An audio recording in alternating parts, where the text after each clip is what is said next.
Halo, assalamualaikum warahmatullahi wabarakatuh. Perkenalkan, saya Harisal Verestianti, mahasiswi PGSD dengan nomor 878241185. Pada kesempatan kali ini saya akan menjelaskan beberapa poin mengenai filsafat ilmu. Ya, yang pertama, bagaimana filsafat ilmu mengawasi dan memperkuat eksistensi, keilmiahan, serta nilai-nilai dalam ilmu pendidikan.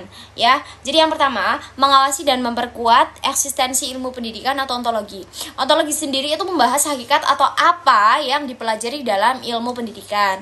Ya, seperti membantu memahami tujuan pendidikan, menjelaskan pentingnya pendidikan bagi manusia, dan mempertanyakan apa hakikat peserta didik, apa makna belajar, dan mengapa pendidikan diperlukan dalam kehidupan manusia.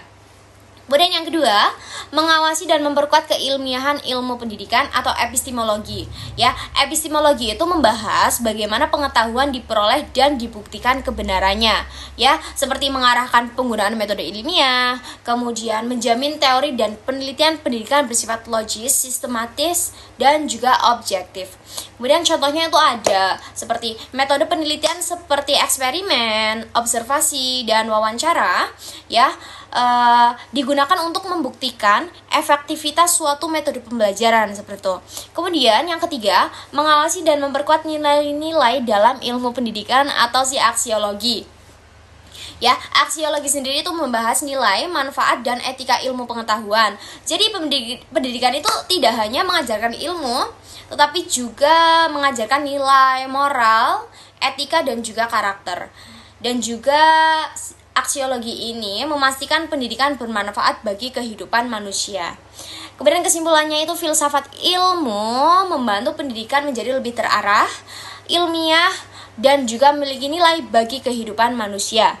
Kemudian poin kedua, bagaimana pendidikan yang bermakna dan bernilai turut memperkuat perkembangan filsafat ilmu. Yang pertama, peran pendidikan bermakna, seperti mengajarkan cara berpikir logis, kritis, dan juga reflektif. Yang kedua, membantu peserta didik memahami hakikat ilmu pendidikan. Yang ketiga, mendorong peserta didik aktif bertanya dan mencari kebenaran. Kemudian, ada peran pendidikan bernilai. Yang pertama, menanamkan moral, etika, dan juga tanggung jawab, dan mengarahkan penggunaan ilmu untuk kebaikan manusia, serta membentuk karakter dan sikap yang bijaksana. Kesimpulannya, pendidikan yang bermakna dan bernilai membantu perkembangan filsafat ilmu karena membantu manusia yang berpikir ilmiah, logis, kritis, dan juga bertanggung jawab dalam menggunakan ilmu pendidikan. Kemudian poin yang ketiga, mengapa filsafat ilmu dapat disebut sebagai pisau analisis dalam membedah persoalan-persoalan pendidikan. Jadi filsafat ilmu itu dikatakan sebagai pisau analisis karena digunakan untuk mengkaji dan menelaah masalah pendidikan secara lebih mendalam melalui 3 pendekatan. Yang pertama ada ontologi, membantu memahami dasar dan hakikat pendidikan, seperti hakikat manusia sebagai peserta didik, tujuan pendidikan, kemudian arti proses belajar. Yang kedua ada epistemologi, membantu menganalisis bagaimana ilmu pendidikan diperoleh dan dikembangkan, ya, seperti penggunaan metode pembelajaran, penelitian pendidikan, dan juga cara memperoleh pengetahuan yang benar.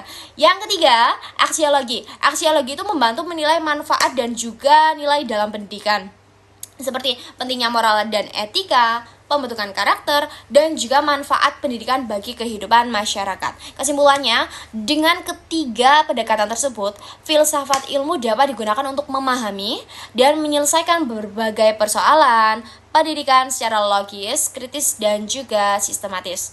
Poin yang keempat, ya, contoh konkret penerapan filsafat ilmu dalam praktek pendidikan.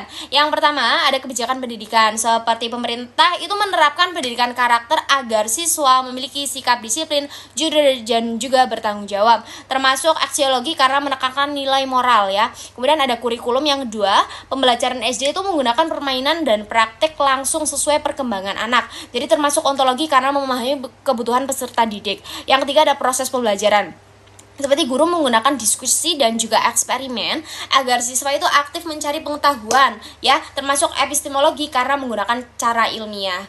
Jadi peranan filsafat ilmu ini dalam pendidikan membantu proses pendidikan menjadi lebih terarah sesuai kebutuhan peserta didik serta memiliki nilai moral dan juga manfaat bagi kehidupan. Nah, jadi kesimpulannya, filsafat ilmu itu membuat pendidikan lebih terarah, ilmiah, dan juga bernilai. Sekian dari saya. Terima kasih. Wassalamualaikum warahmatullahi wabarakatuh.